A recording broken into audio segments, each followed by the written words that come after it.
Well, what a entertaining game, I suppose, from a fan's perspective and a reporter's perspective.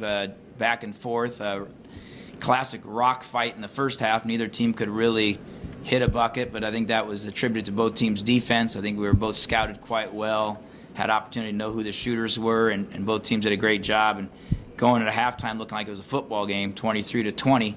And then the second half, things loosened up a little bit. I think that the difference in the game, when you look at the stat sheet and you feel the course of the game, is they were able to get to the free throw line a few more times, and kind of that's where when we came back and ran our last play to hit a three to tie it up.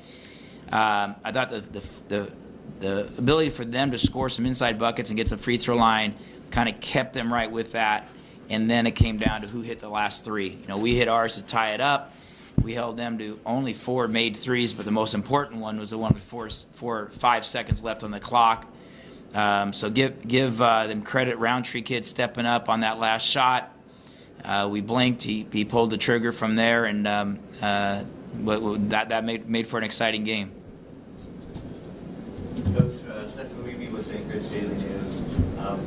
Was that a surprise at all that it was just such a kind of a defensive game on both sides, kind of all game long?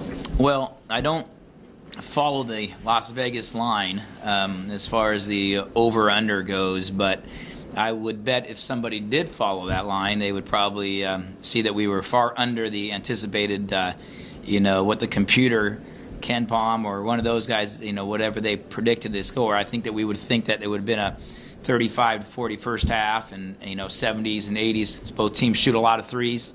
We shoot 25 a night. They shoot 33 a night. But I think that both coaches been around long enough to know that 3-pointers are romantic, but defense and rebounding is going to win it, and that's really what tonight came down to.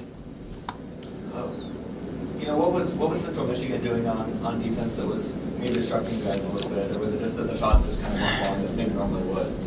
I thought they did a great job. They run a little bit of zone, and then they'll switch on occasionally into some man-to-man. As soon as you get comfortable with their zone, they'll go a couple possessions of man, put inside. So you have to kind of go back and forth, and they break your rhythm real well.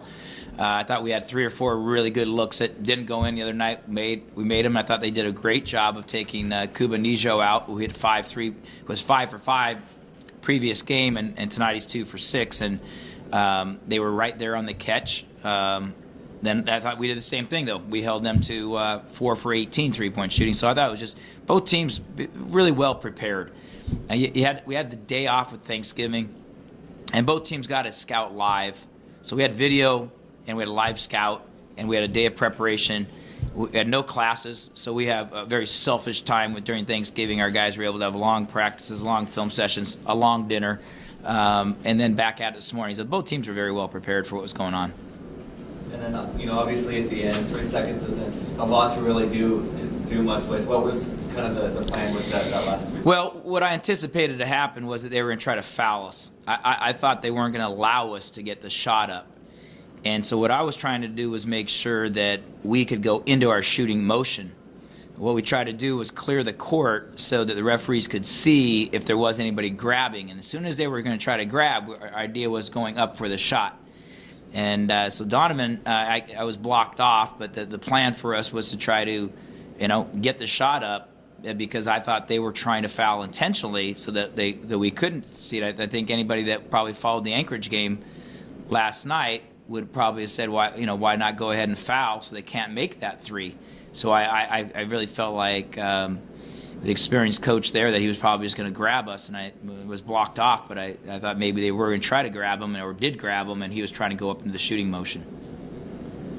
And then, Coach, obviously, still another game to go. How do you kind of get you guys up for the final game after kind of the crazy ending like this? Yeah, well, the biggest thing we tell them is 6 hours. I mean, you get 6 hours, and you get the night, and you watch this game, and you feel sick to your stomach for a while, and you second guess it, and coaches, we second guess about what we should have done and who we should have subbed and what we can do to get better.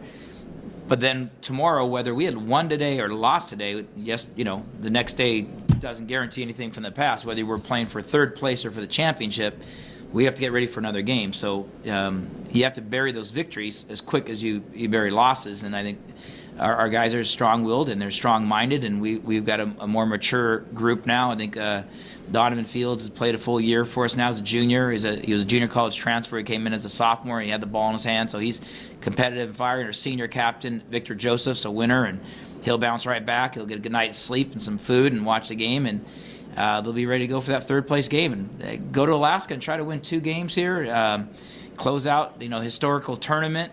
It's been beautiful here. Our guys have learned quite a bit about the cold air and the dry snow. They're a little upset that the snow's so dry they couldn't make any snowballs, and so we learned a little bit more than just about basketball. Yeah, have you guys been able to do anything in the area? Well, yesterday before our practice, we had a film session for about an hour, and then before practice, we tried to We took a turn off. We practiced out at Bartlett High School. And there's a turn off there, Arctic Circle. It goes up towards a ski lift, I believe. And we try to go on a moose hunt, try to find a moose and go ride a moose. That didn't work out real well. We couldn't find one, and so we saw a great view, took some pictures, and then decided that since we can't find a moose, we better go practice basketball.